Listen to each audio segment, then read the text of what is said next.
So in today's episode of Let's Talk, Tim Walter, house healer and alternative life coach, talks about how he helps his clients solve some of the problems they encounter in today's world.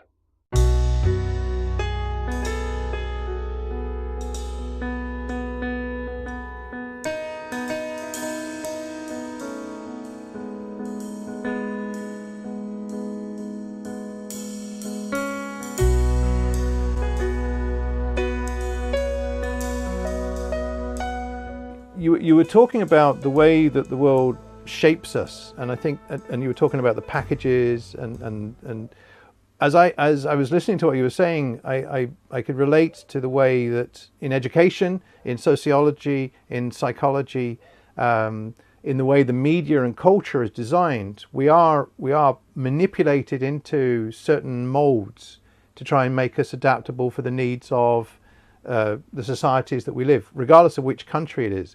And you could almost see a spirit within that as well, within the different countries and how each one of those is run, which I kind of noticed every time I flew over from England to Northern Ireland. So I think it's interesting to look at, and I'd mentioned the wave a short time ago, and what I'm becoming more aware of is that you do have blocks of time where you're meant to do one thing, and then it seems as though there comes an end to that and you move on to do something else. And there are those, and I feel I'm going through that kind of transitional period at the moment with the way my life actually is. So again, a lot of what you've been talking about doesn't sound unfamiliar. It actually is relatable to what I think a lot of people are experiencing in their lives at the moment, which is probably why a lot of people are coming to you as an alternative way of looking at, because they know that they've reached a point where they, or maybe would that be the case? That's how I'm kind of looking at it. That's how I can relate. Is that what your clients are looking at now? Yeah, most people that come to me because they see the house healing thing, that that's the label that's on my front door, if you like. That's what I'm promoting. That's what I stand up and say I am a house healer. That's primarily the label. So when people come to me, they have a variety of issues. What the house healing does is allow us to actually open discussion and have a space to look at what the issues are that are going on in that person's life. Now, it is very interesting from my point of view as a house healer. What I do is I basically ask the person for a floor plan, ground floor of their house. That's all we need. And then I go through a list of 45 or so section headings to actually ask questions of the management as to whether these apply to this particular person's situation. So these things might be covered by, are there ghosts and spirits trapped in the house? Are there elementals trapped in the house? It can be water flows, detrimental water flows under a person's building. It can be earth energy lines going through a building. It can be toxic lines, as we call them, from industrialization affecting that person. Now, really, these things are just labels, because what we end up with on the floor plan is, because I draw these onto the floor plan and we can see where they are, what we end up with is a symbolic representation of what's going on in their life very often. So for some people that are stuck in their world, it's stuck in their jobs, for example, and this has happened several times with self-employed people, we get in front of the doorways usually, crossing points, there are obstructions sitting in front of the doorways to this person's property or to the office where they work. Now, this is symbolic. It's a label. It's a system. So we clear that. I ask the management to clear that. So in other words, with focused intent. So with positive focused intent, we're calling on God, if you like, we're going to use the G word, to actually help this person to clear these items that they have shown us, that we have then discussed. And what inevitably happens, well, 99% of the time, one of the first things that the client says is that they feel that their house or their office has a completely different feeling to it after we've done the work. There's a feeling of peace, a feeling of tranquility. So it's almost like the slate's been wiped clean, and then, okay, so there they are in a good position then to start again or to tackle the problem in a different way. everybody is different. So in saying that and citing this example of a crossing point in front of a doorway to an office or a house, that's not to say that everybody's got that comes to me. There are many different issues, and I always try to look at, although I'm doing fairly woo-woo work, I always try to look at the grounded common sense problems first. Now, for example, I've got a lady in America who, she's not actually a paying client. I get a lot of people just asking me questions about stuff that they're encountering, and that's fine. I try to help them whenever I can. So this lady in America has an issue with hearing some sort of whoosh, whoosh noise in her house. She's feeling like there's a bit of a presence there.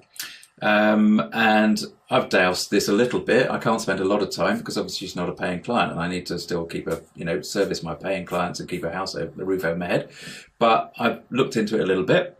There are some issues that we've discussed, but only this morning I noticed on YouTube that there's a TED talk where somebody from a very scientific perspective is dismissing paranormal activity. But what they're saying is that carbon monoxide poisoning can sometimes induce feelings of being watched, feelings of being, get sort of a little bit paranoid about your environment, a heaviness in the chest, and audible changes like whoosh, whoosh, right? So immediately I'm thinking, oh, hang on. Right, this is something I haven't asked for this lady. Maybe there's a carbon monoxide issue there. Whereas she has asked other dowsers what's going on, and they've come up with issues that are just completely off the planet. They're just like, well, that's bonkers. Why are they jumping at that as a solution for her problem?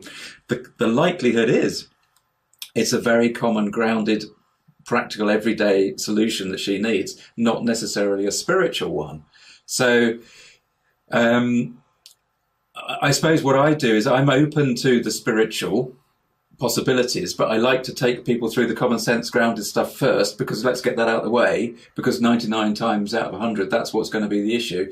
It's not something as weird and wacky. People jump on the weird and wacky because they think, oh, this is exciting. Maybe I've got a ghost in the house. Whereas actually 9 times out of 10, it's not.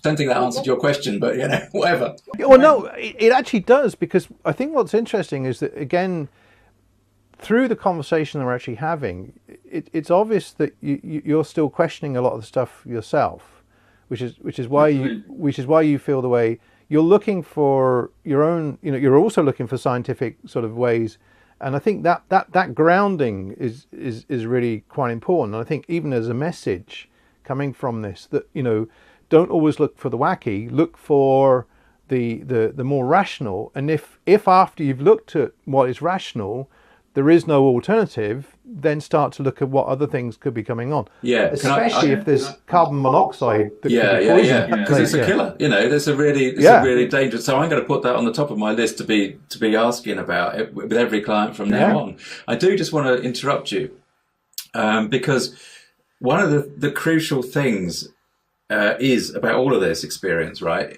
Going right back to when we first met Jane and first encountered her in the house. The reason my life changed and the reason I'm doing what I'm doing now is because I asked the question, how can this be possible? How can this be possible? What in the scientific world can possibly explain how I could have the spirit of a dead person living in my house? So I didn't just jump, whoa, it's a ghost, let's go for it. It was right, whoa, no, hang on, this doesn't fit. This doesn't compute with what I understand to be reality.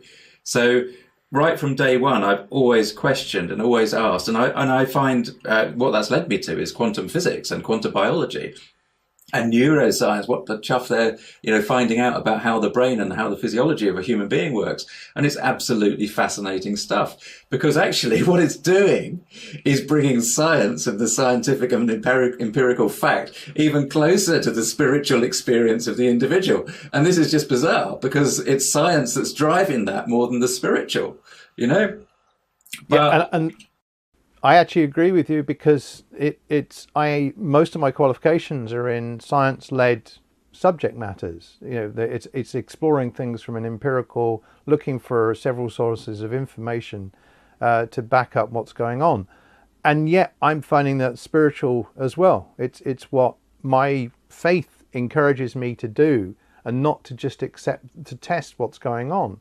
So again, I'm going in a kind of spiritual direction myself through my faith, but I'm kicking and screaming half the time. Oh yeah, don't get me Because wrong. I still kick yeah, and scream. yeah, Mate, I mean, I was running a workshop this last weekend, and I won't go into detail of it, but even for me, this last weekend, that was a massive learning experience about my own spiritual connection and about my own spirituality and about who I am and who I can be.